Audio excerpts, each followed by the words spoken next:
sahabat Kompas.com.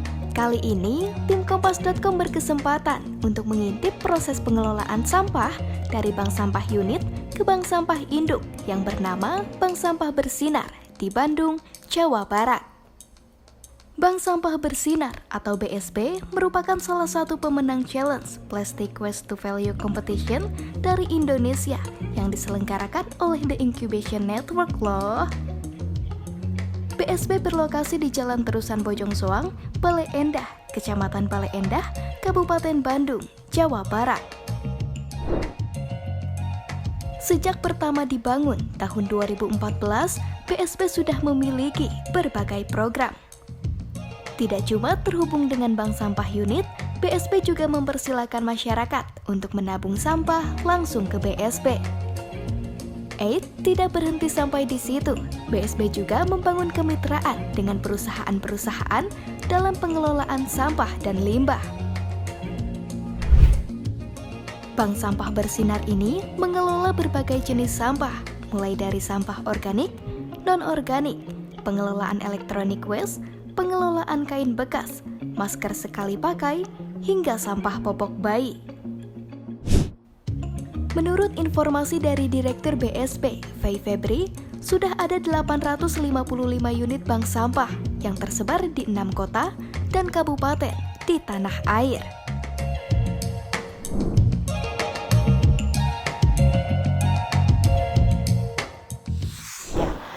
Bagaimanapun kehidupan manusia memang nggak akan pernah lepas dari yang namanya sampah. Karena setiap hari kita mengkonsumsi produk yang hampir semuanya punya kemasan dan akan berpotensi menghasilkan sampah. Yang salah itu sebenarnya bukan plastiknya atau sampahnya, tapi perubahan perilakunya. Perilaku si customernya sendiri.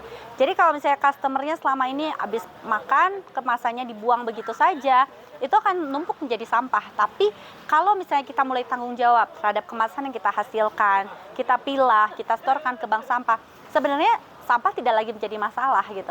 Jadi ending dari masalah sampah ini bukan sampahnya tidak ada, tapi bagaimana masyarakat mengelola sampah. Itu yang menjadi tantangan terbesar sebenarnya buat kami ya. Bagaimana mengubah perilaku masyarakat yang sebelumnya kumpul angkut buang, sekarang dia mulai pilah sampahnya, dia kelola sampahnya, dan dia antarkan ke tempat pengumpulan sampah yang tepat. Misalnya sampah organik ke rumah kompos, sampah non-organiknya dibawa ke bank sampah, seperti itu.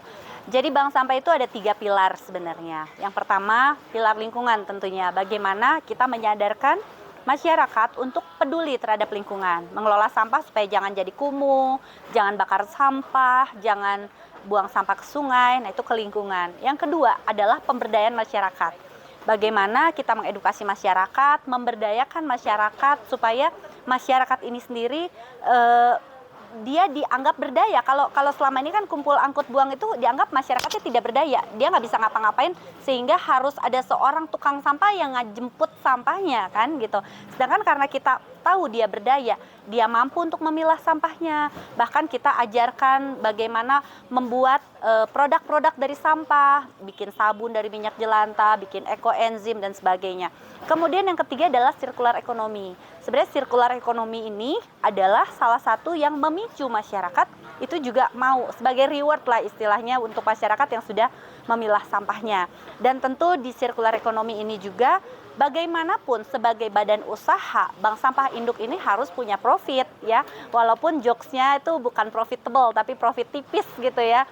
Bank sampah itu profit tipis, tapi bagaimana ketiga pilar ini bisa sejalan. Masyarakat teredukasi, lingkungan kita terjaga, tapi bank sampah induk ini juga bisa sustain dan terus berkembang gitu melalui circular economy.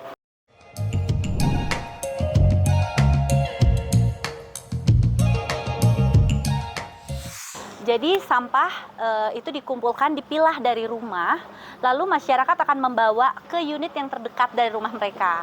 Karena tadi ada ratusan unit dan mereka boleh memilih unit mana yang terdekat dari rumah mereka. Biasanya kita bentuk RT, RW, per desa, kelurahan. Nah, nanti sampahnya akan dijemput oleh armada kami dan dibawa ke gudang utama di sini. Lalu di sini akan disiapkan lagi supaya dia bisa masuk ke industri daur ulang. Nah, di sini akan dipilah sesuai dengan jenisnya. Ada kertas nanti dibagi lagi, ada kardus, kertas putih, duplek, kemudian yang plastik itu ada HDPE, kerasan, kantong kresek, kemudian ada PET. Kita akan pilah-pilah sesuai jenisnya dan kita siapkan sampai itu memenuhi standar yang ditentukan oleh industri, oleh pabrik. Kita ada anorganik dan ada organik, bahkan untuk residunya kita mengumpulkan juga sampah pakaian yang tidak layak pakai, ada popok bayi, kita mengolah sudah lebih dari 100 ton sampah popok bayi, ada sampah masker, kemudian juga apa lagi ya, sampah organik sih ada ya, kita ada budidaya maggot gitu. Itu tadi penjelasan dari Fei Febri selaku Direktur Bank Sampah Bersinar mengenai proses pengelolaan sampah dan tantangan yang mereka hadapi. Lantas kalau di Bank Sampah Unit, bagaimana sih alur penyaringan sampahnya dan kapan hasil tabungan sampah diberikan?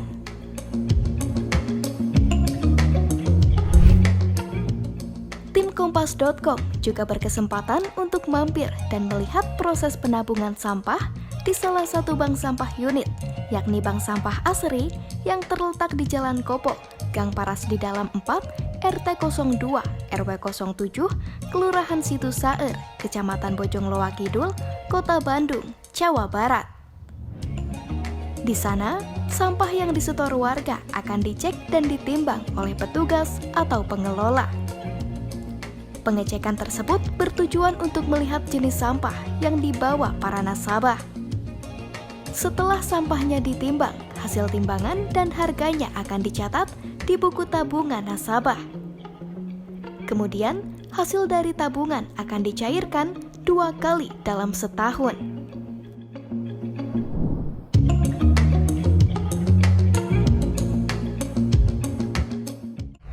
Untuk sistem pengumpulannya kita 2 minggu sekali, karena kalau itu sesuai kesepakatan kita waktu launching di kelurahan. Karena kalau kita ngambilnya 1 minggu sekali, nasabah belum banyak sampah.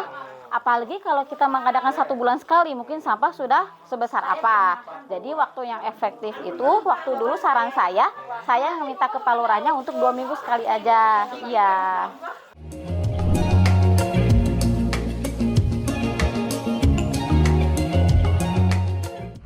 Untuk pencairan sendiri, kita 1 tahun itu 2 kali pencairan, akhir tahun sama pas mau lebaran. Kenapa kita ngambilnya itu? Karena kalau tahun baru itu kan pasti suka, buat bakar-bakar atau gimana gitu ya Pak, Bu.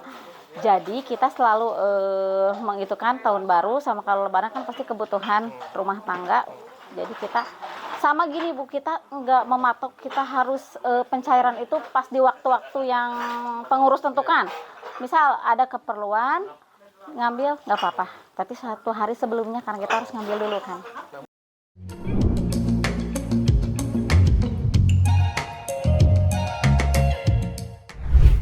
Alhamdulillah sekarang mah jadi nggak berserakan kayak sebelum ada diadakannya Bank Sampah Asri ini. Terima kasih juga untuk Bank Sampah Bersinar ya. Jadi nggak pernah.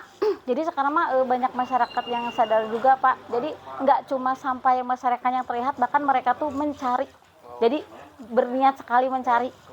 Karena memotivasi kan dia pengen besar tabungannya. Jadi berlomba-lomba dengan satu yang lainnya itu berlomba-lomba pengen paling besar nanti pencairan. Nah, sahabat Kompas.com, sekian cerita mengenai proses pengelolaan sampah menjadi cuan yang dilakukan oleh Bank Sampah Bersinar.